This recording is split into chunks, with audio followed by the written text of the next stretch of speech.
Welcome, it's your friendly, scruffy and unshaven badger here, and today I'm back to talk about Last Epoch. Now, right now I'm actually deep within, starting the 4th day of BPL, so I'm going to be basically jumping right into that after this video, but Last Epoch is something I've really wanted to be talking about a bit more lately. And that is because they're bringing out a massive update to the Endgame. Now, if you don't know what Last Epoch is an action RPG developed by 11th Hour Games that's been going on development for 2-3 years now, but it's in its beta stage, and they're bringing out some pretty hefty patches to the Endgame. Most importantly, to the Endgame and the Monolith of Fate. Now, the Monolith of Fate is kind of a map-like system. If we're comparing it to Path of Exile, a map-like system where you go up through different levels of monoliths to basically fight harder monsters and get better loot. There is also new challenging boss encounters coming, completely refreshed UI, some new skills like a Volatile Zombie and a Stormcrow skill, and there's much more coming as well, which is really exciting. Right before we jump into it, if you do like this kind of content of me covering things like Last Epoch or patch notes or anything like that, giving you an overview, hit that sub button down below. And I will also say just quickly that Last Epoch in my Nexus store is actually on sale for 20%. For the next few days because of the release of this patch as well. So if you've been eyeing off Last Epoch, now is the time to get that, because that also helps me as a content creator. I benefit monetarily from that, which is really helpful as I'm still trying to do this full time and trying to make an honest living out of it. So thank you so much if you do decide to, but let's just jump right into it, shall we? So Last Epoch is eager to share some of the exciting changes to the systems you've become familiar with. So as I did say, the Endgame and the Monolith of Fate, which we're going to talk about to begin with. Now, the Monolith of Fate progression system, we can have a little look at this image here. This is kind of like a rendition or not a fully updated version of what exactly they're going to do, but it's going to be kind of this big kind of sprawling map system that you're going to be able to jump between a monolith system. I'm kind of getting Synthesis vibes. If you play Path of Exile, if you played Path of Exile back in Synthesis League, I'm getting quite a bit of Synthesis vibes, which is really exciting for me because Synthesis was my favorite league of all time, which is really cool. You can even see it right here in this GIF. Endless possibilities stretching out and out and out. And this just makes my ARPG heart sing. I'm so excited. And you start in the middle here and you just kind of keep branching out. Really exciting. So they say gone are the days of linear binary decision making. The Monolith now benefits from a better sense of progression, more variety in experiences from echo to echo, like mini arenas encountering web-altering beacons, more targeted midterm goals and rewards, and more player agency and strategy interacting with the Monolith. Now, all of these words, they're big buzzwords for ARPGs, but all of them sound really great, right? Now, this patch as well, I think is actually out now, as far as I'm concerned. So if you've got Last Epoch, jump into game and play it. I'm not going to be playing it for another day. I'll be playing it tomorrow because BPL is still going. But tomorrow, we're straight into Last Epoch and we're going to tackle this endgame straight on. And it's going to be really exciting. So this whole endgame, there's if you want the link to this, I'll hopefully put it down below as well. But there is also a developer blog of the Monolith overhaul there as well if you want to read some more stuff.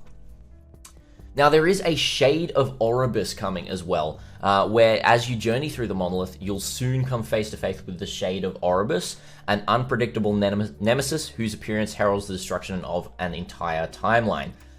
So this is a new boss, and it's looking absolutely insane from this right here, as you can see. Some pretty insane skills. I'm just super excited. The way that Last Epoch is tackling bosses and tackling just the whole visualization of skills and timing and everything like that is so awesome to see. So absolute congrats, 11th Hour Games. You guys are doing amazing work right here. There is also New World map and AI update. Sorry, not AI, UI updates. So user interface updates. So a complete user interface refresh, bringing new visuals and functions to every panel in the game. For example, this one right here. Having a look at the whole change here. This is actually really nice how this all changes really smoothly. And there's also updates in the crafting and character inventory windows.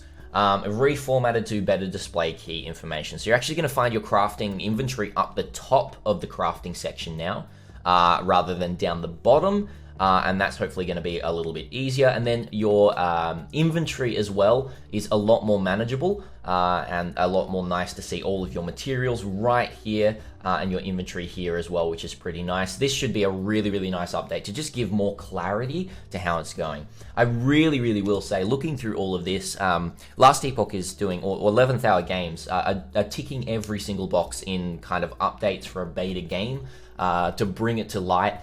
When it does actually fully release with things like multiplayer, with the full storyline, with everything like that. Like, this is just, it's looking so solid. So congratulations. I know I've already said that, but yeah, it's pretty cool.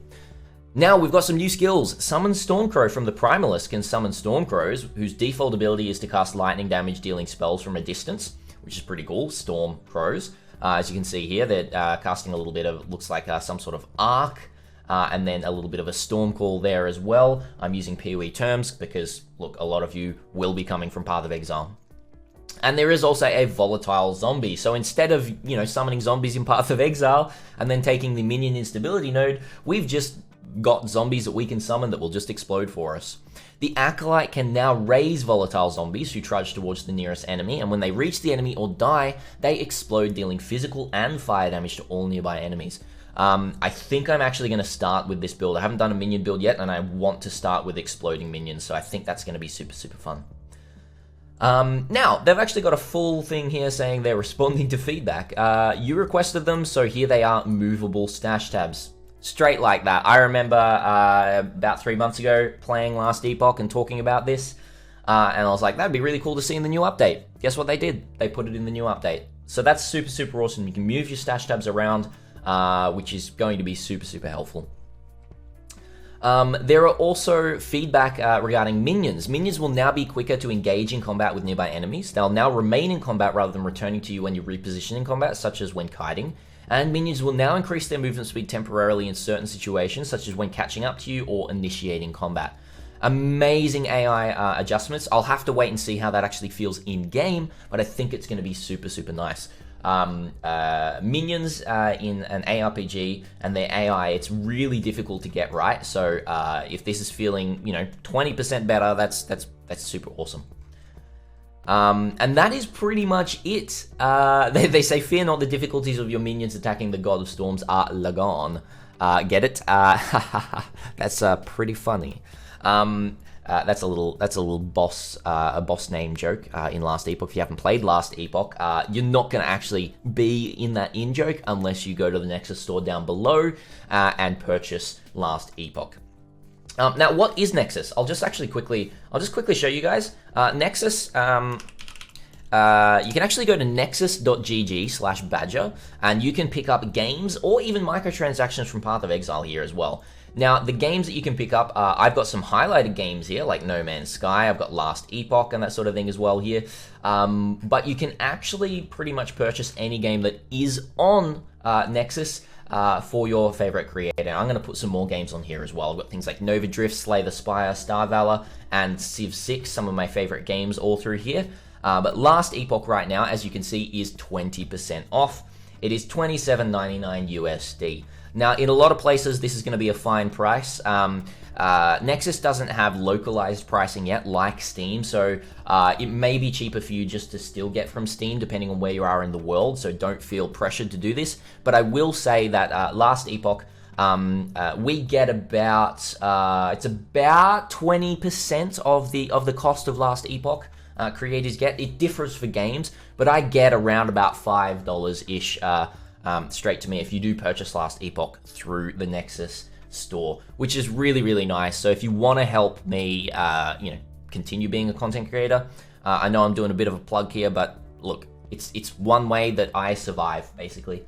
Thank you so much for watching, everyone. I hope you enjoyed this video. I hope you enjoyed all the information about the updates to Last Epoch. If you didn't know this was coming, let me know in the description down below, or if it's convinced you to play Last Epoch, down below as well. I'm definitely not sponsored by Last Epoch for this. I'm not kind of trying to sell out from Last Epoch or anything like that, even though there is a sale on the Nexus. I genuinely think that Last Epoch is going to be an absolutely amazing contender for Path of Exile in the ARPG scene, and I'm really excited to start creating more content for it as well.